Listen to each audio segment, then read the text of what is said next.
Okay, starting in our packet, trapezoid, quadrilateral,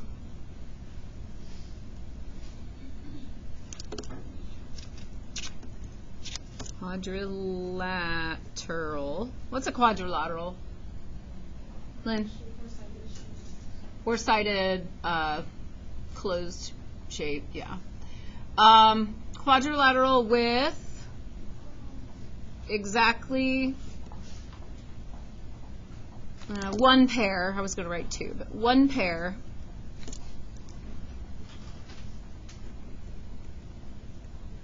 of parallel sides. Trapezoid has exactly one pair of parallel sides. And what is it if it has two pairs of parallel sides?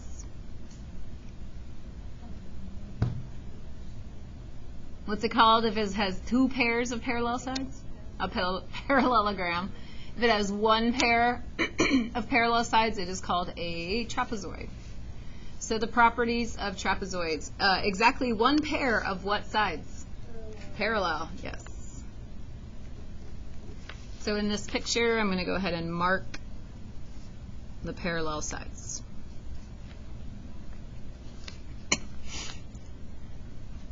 And then there's something called a median of a trapezoid. That would be this line right in the middle here. To find the length of the median, you do half of the length of base 1 plus base 2. So you have to add base 1 and base 2 together first, and then multiply it by half. That's how you find the length of that one. So that's for trapezoids. And then we have a special kind of isosceles trapezoid. So an isosceles trapezoid is a trapezoid. So that means it has two parallel sides with the non-parallel sides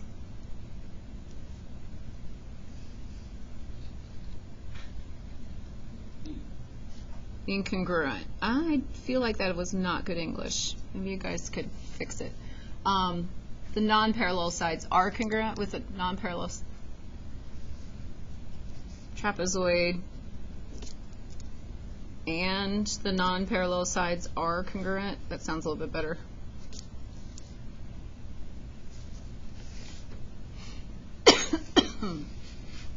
So in this picture, I've got a trapezoid, one pair of parallel sides, and then the other two sides that are not parallel, they are the same length, congruent.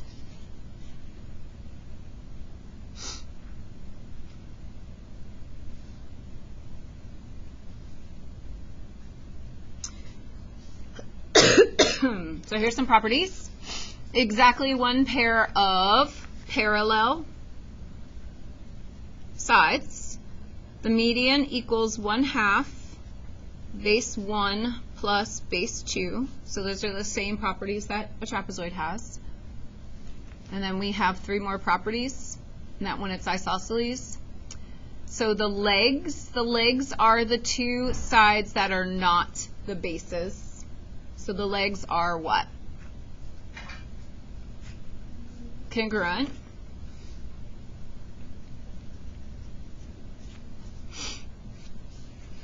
So I'm going to write underneath legs, I'll write non-parallel sides.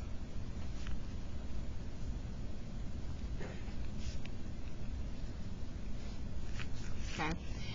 And then the diagonals are, anybody want to guess? Take a guess, look at the picture, take a guess. What do you think? Diagonals are congruent. They're congruent, yeah.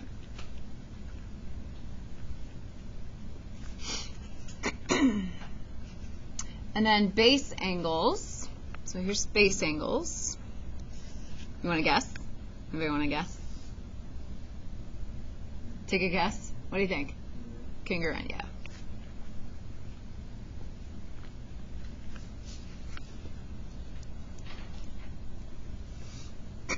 Now something else I want to talk about with the isosceles trapezoid that it does not list here, but we, in chapter 3, learned about parallel lines, and we learned about a transversal that cuts through two parallel lines, transversal. And when we have two parallel lines, so I've got a parallel line here and I've got a parallel line here, and we have this transversal, which I'm going to call this one here. We have an angle right here. We also have an angle up here. There is a theorem that talks about the measurements of these two angles together. Does anybody remember what is special about these two angles together? From chapter 3, parallel lines, transversal. David, you know?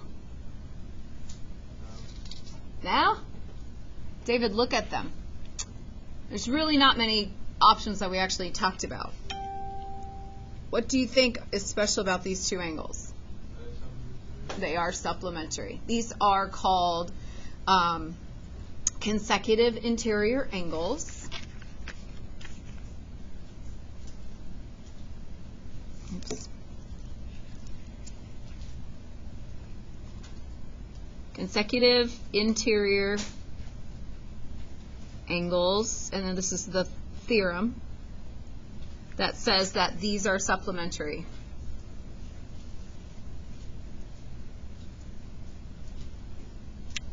Are supplementary.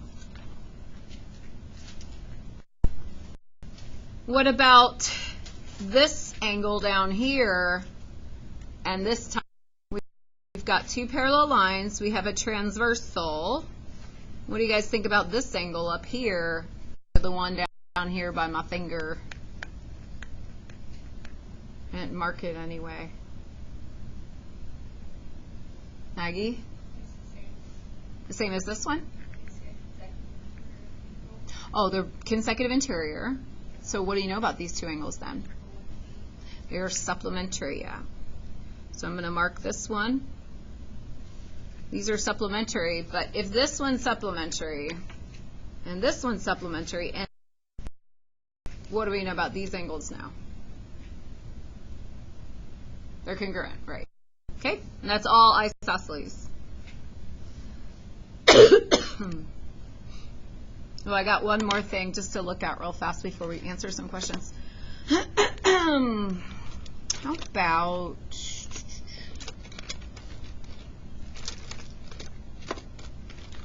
will this color show up?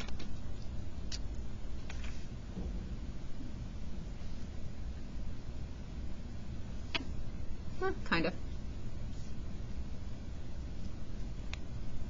I just marked two angles and I marked them congruent, and I want somebody to tell me why I know that they are congruent. Lynn? Alternate interior angles, that's perfect, because we've got our two parallel sides, and we've got this transversal, and they're inside, so they're going to be interior, and they're on different sides of this transversal, so we've got alternate interior. And we've got another set over here too. Okay, find the value of x. So we'll look at these two angles. What do we know about these two angles? We've got parallel sides. This would be like a transversal. These are what kind of angles? Alex? They are supplementary. What what kind of angles are they? The fancy word that I wrote on the...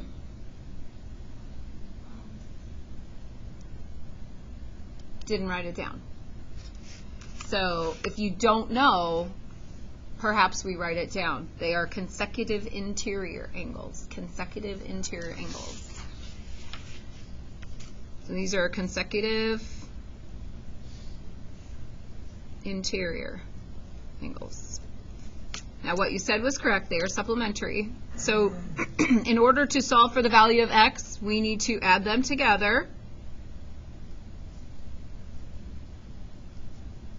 and set it equal to 180 degrees. Combine like terms. I have 25x plus 5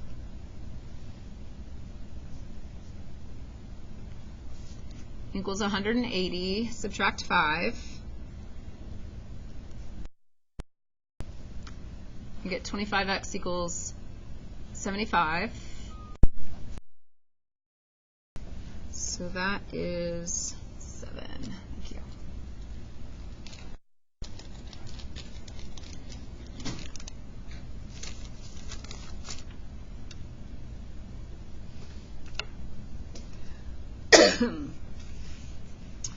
Example 2. AB is 7y plus 6. EF is 5y minus 3. And DC is y minus 2. You have to find the value of y, so you have to set up an equation.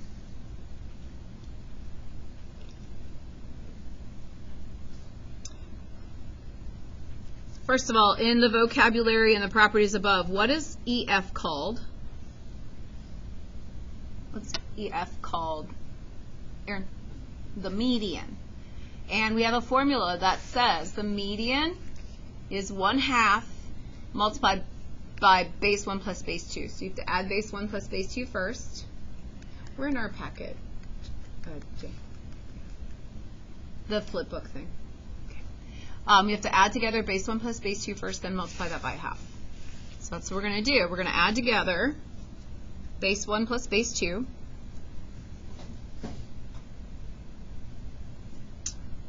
Y minus 2 plus 7y plus 6. We're going to multiply that by 1/2, and that should equal the median, 5y minus 3.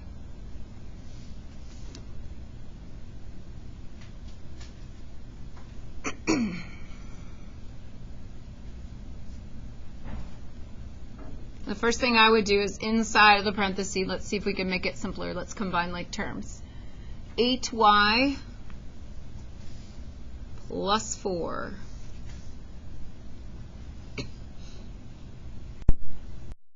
What should we do next to solve an equation? Distribute the half. Doink, doink.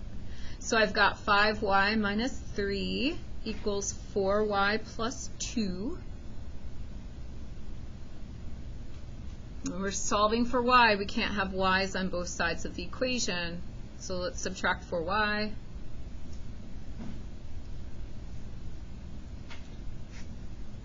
Y minus 3 equals 2. Let's add 3. Y equals 5.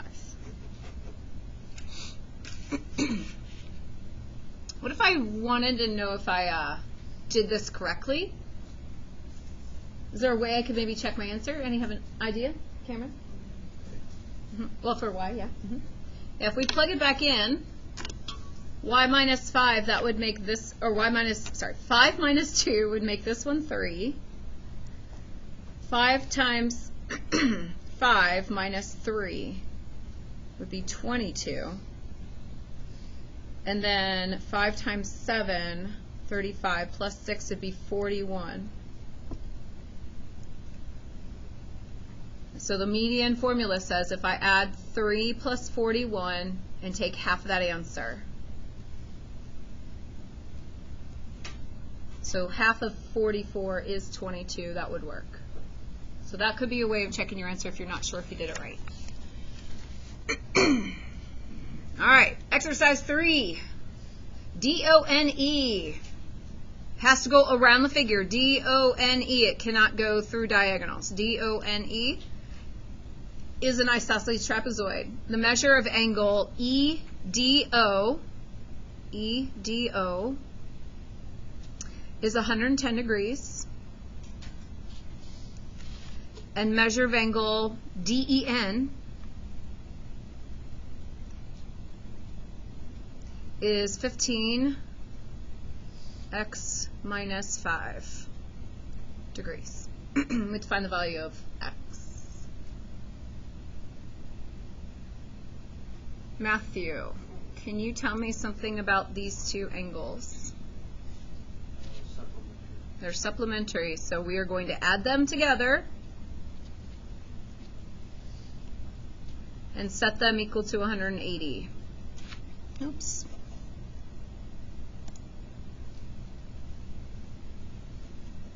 So 15x plus 105 equals 180.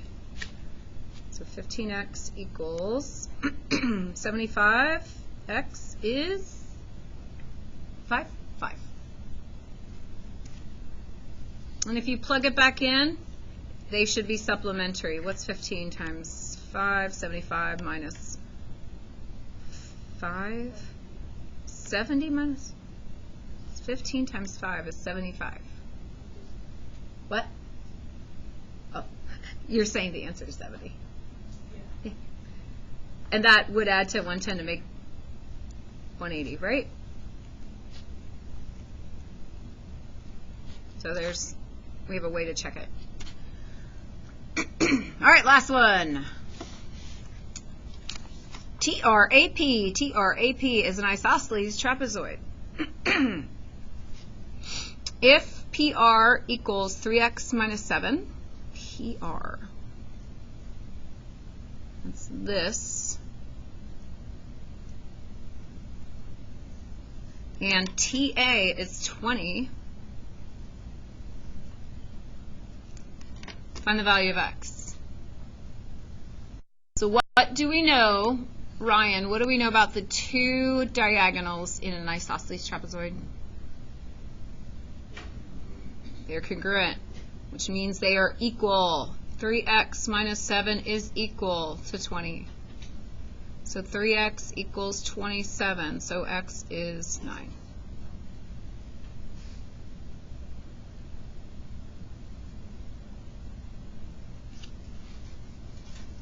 One more thing, I'm just put right in the space right here. If I have a figure graphed,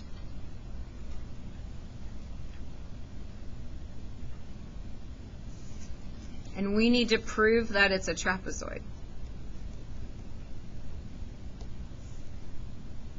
what could we do to prove that this was a trapezoid? Alex?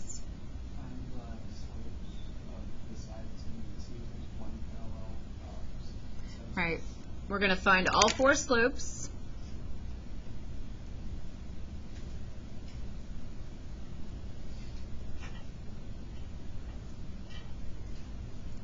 And see if only one pair,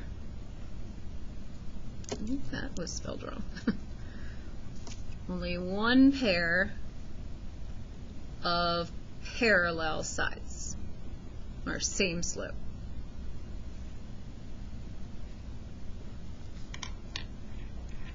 Yes, Lynn?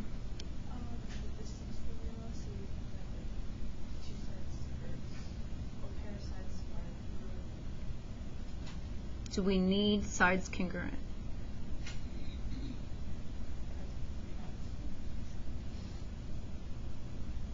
Oh, if we would like to prove that it is an isosceles trapezoid.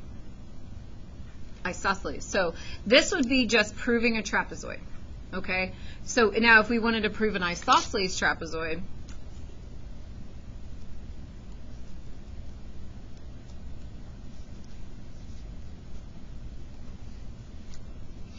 we would need to use the distance formula